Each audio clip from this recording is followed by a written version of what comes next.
Morning girls. और अब लोकतंत्र में आगे बढ़ते हुए आज हम करने जा रहे हैं लोकतंत्र की सफलता के लिए आवश्यक शर्तें या परिस्थितियां। तो सफल लोकतंत्र के लिए यानी यदि सफलतापूर्वक कार्य करे लोकतांत्रिक शासन प्रणाली, तो उसके लिए विद्वानों ने कुछ शर्तें या परिस्थितियां निर्धारित की हैं।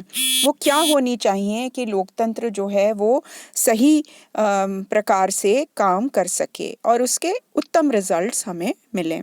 तो पहली सफलता की शर्त है शांति तथा व्यवस्था का मौजूद होना। यदि आंतरिक व्यवस्था सामान्य होगी और बाहरी आक्रमण का कोई भय नहीं होगा, ऐसी स्थिति में सत्ता का विकेंद्रीकरण बना रहता है और व्यक्ति अपनी स्वतंत्रता का उपभोग कर सकता है। लेकिन यदि इसके विपरीत परिस्थितियां होती हैं, तो ऐसी परिस्थिति में सफलतापूर्वक लोकतांत्रिक प्रणाली नहीं चल सकती और ये स्थितियां जो हैं वो लोकतंत्र का दम तोड़ देती हैं और अधिनायक तंत्र की स्थापना का मार्ग खोल देती हैं। तो पहली शर्त है शांति तथा व्यवस्था का मौजूद होना। दूसरी आवश्यक शर्त है सुदृढ़ राष्ट्रीय अर्थव्यवस्था का होना। यानी यदि राष्ट्रीय व्यवस्था जो है, आर्थिक व्यवस्था, वो सुदृढ़ होगी और अर्थतंत्र मजबूत होगा, तो लोकतंत्र अधिक सफलतापूर्वक चल पाएगा। उदाहरण के लिए प्रथम विश्व युद्ध के बाद जर्मनी व इटली में राष्ट्रीय अर्थव्यवस्था के लड़खड़ाने के बाद लोकतंत्र का अंत हो गया और तानाशाही शासनों की स्थापना हुई। इसलिए यह बहुत ज़रूरी है कि लोकतंत्र की सफलता के लिए आर्थिक व्यवस्था जो है वो पूरी सुदृढ़ हो। तीसरी जो सफलता की शर्त है लोकतंत्र की, वह है आर्थिक समानता की स्थापना होनी चाहिए। यानी राज्य में यथासंभव ऐसी आर्थिक समानता हो कि गरीबी और अमीरी के बीच कोई चौड़ी खाई न हो और देश में बड़ी मात्रा में मध्य वर्ग भी मौजूद हो। ऐसी स्थिति में ही लोकतंत्र को कमजोर करने वाले जो वर्ग संघर्ष की स्थिति है उससे बचा जा सकता है। और हॉब्सन का यह मत पूर्ण रूप से उचित है कि धनिकों का धन और निर्धनों की निर्धनता लोकतंत्र को भ्रष्ट कर देती है। एक और महत्वपूर्ण शर्त या परिस्थिति जो लोकतंत्र की सफलता के लिए ज़रूरी है, वह है सामाजिक न्याय की स्थापना। यानी व्यक्तियों के बीच धर्म, जाति, भाषा, रंग, नस्ल, लिंग, जन्म स्थान आदि के आधार पर कोई भेदभाव न किया जाए और सभी व्यक्ति कानून के सामने समान समझे जाएं और उन्हें न्यायालय समान कानूनी संरक्षण दे। इस प्रकार जब समाज में सभी व्यक्तियों को समान स्थिति प्राप्त होगी, तो उनके बीच एक भावात्मक एकता स्थापित हो जाएगी और जो सामाजिक लोकतंत्र की स्थापना के लिए बहुत महत्वपूर्ण सिद्ध होगी और लोकतंत्र भी सफल रूप से चल सकेगा। शिक्षित एवं जागरूक जनता भी एक आवश्यक शर्त है लोकतांत्रिक प्रणाली के लिए।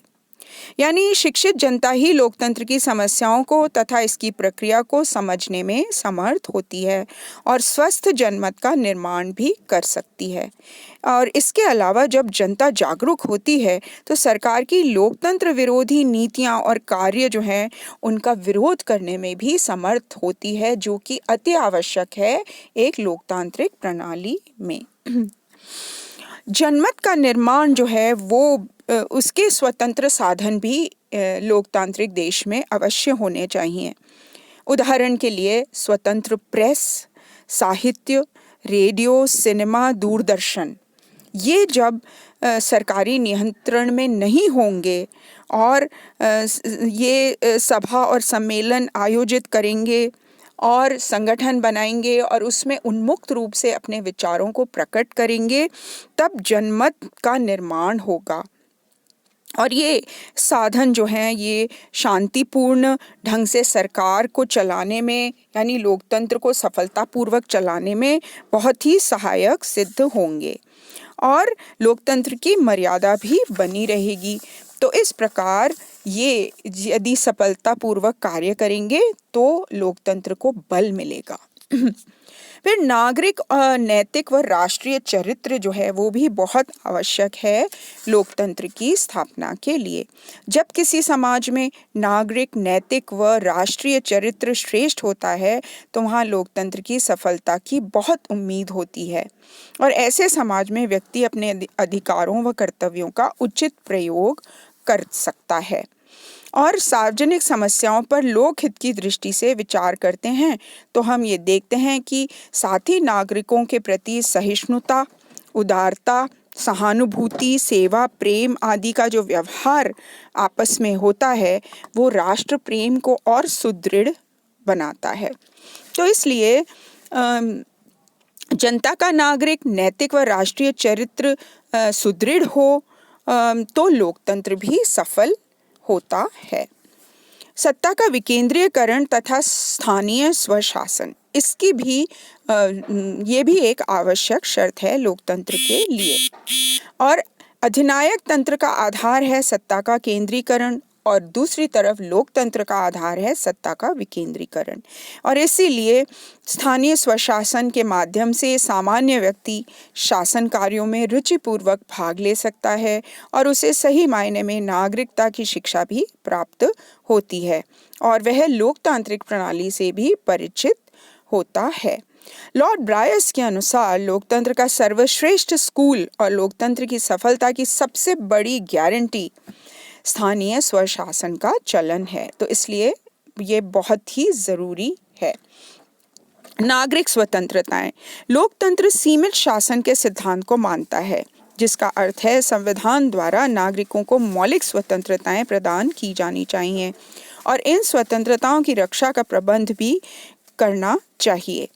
तो मौलिक स्वतंत्रताओं का निष्कर्ष है कि नागरिकों को सरकार की उन सब नीतियों एवं कार्यों की शांतिपूर्ण आलोचना करने का अधिकार होना चाहिए जिन्हें वे लोकतंत्र व सामान्य हित के विरुद्ध समझते हैं। तो इस तरीके से यह स्पष्ट है कि नागरिक मौलिक स्वतंत्रताओं के प्रयोग के लिए जनमत निर्माण के साधनों का स्वतंत्र होना भी जरूरी है।